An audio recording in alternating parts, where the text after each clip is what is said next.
কমলা, বলছি এই কেকটা বেঁচে গেছে, খেয়ে নিও। আরে বাহ, এতদিন পরে একটা টেস্টি কেক খেতে পাবো। কি, এটা তো একটা হীরের আংটি। কোথায় তোমার সারপ্রাইজ? তুমি না মিথ্যে প্রতিশ্রুতি দিতে পারো, আর কিচ্ছু পারো না তুমি। পূজা, আমার কথা বিশ্বাস করো, আমি সত্যি বলছি, আমি কোনো মিথ্যে কথা বলছি না। আমি কেকের মধ্যেই রিংটা রেখেছিলাম। রাহুল চুপ করো, বন্ধ করো তোমার এই নাটক। আর কত মিথ্যে কথা বলবে আমাকে তুমি? পূজা, আমি তোমাকে মিথ্যে কথা বলছি না, আমি সত্যি তোমার জন্য রিং নিয়ে এসেছিলাম। আমি তোমাকে সারপ্রাইজ দিতে চেয়েছিলাম। আমি ওই রিংটাই কেকের মধ্যে লুকিয়ে রেখেছিলাম। আচ্ছা, রিং ওই কেকের মধ্যে তুমি রেখেছিলে, ঠিক আছে। এক্ষুনি বোঝা যাবে তুমি কতটা সত্যি কথা বলছো আর কতটা মিথ্যে কথা বলছো। চলো আমার সাথে। পূজা, পূজা, এর মধ্যে রিং আছে তাই না? দাঁড়াও, এক্ষুনি বোঝা যাবে।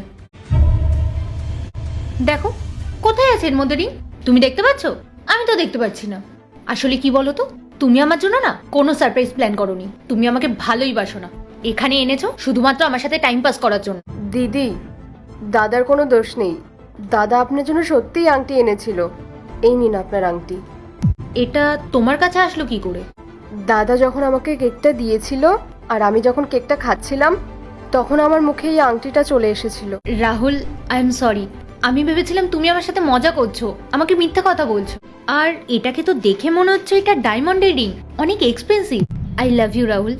আমি তোমার মুডটা খারাপ করেছিলাম না? চলো, আমি তোমার মুডটা ভালো করে দিচ্ছি। Don't touch me. একদম আমার কাছে আসার চেষ্টা করবে না। ইউ আর সাচ্চা গোল্ড ডিগার। আর আজকে আমি বুঝে গেছি, তুমি আমাকে না, তুমি আমার টাকা পয়সাকে ভালোবাসো। আর লিসেন, নেক্সট টাইম থেকে আমার সামনে আর এই নাটকগুলো করবে না। আমার বন্ধু ঠিকই বলেছিল, তুমি সত্যি একটা গোল্ড ডিগার। কিন্তু তখন আমি ওর কথা বিশ্বাস করিনি।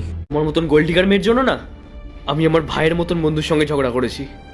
না জানি কত কিছুই বলেছি ওকে। আর তুমি তুমি একটা রিংয়ের জন্য আমার সাথে ব্রেকআপ করে নিলে।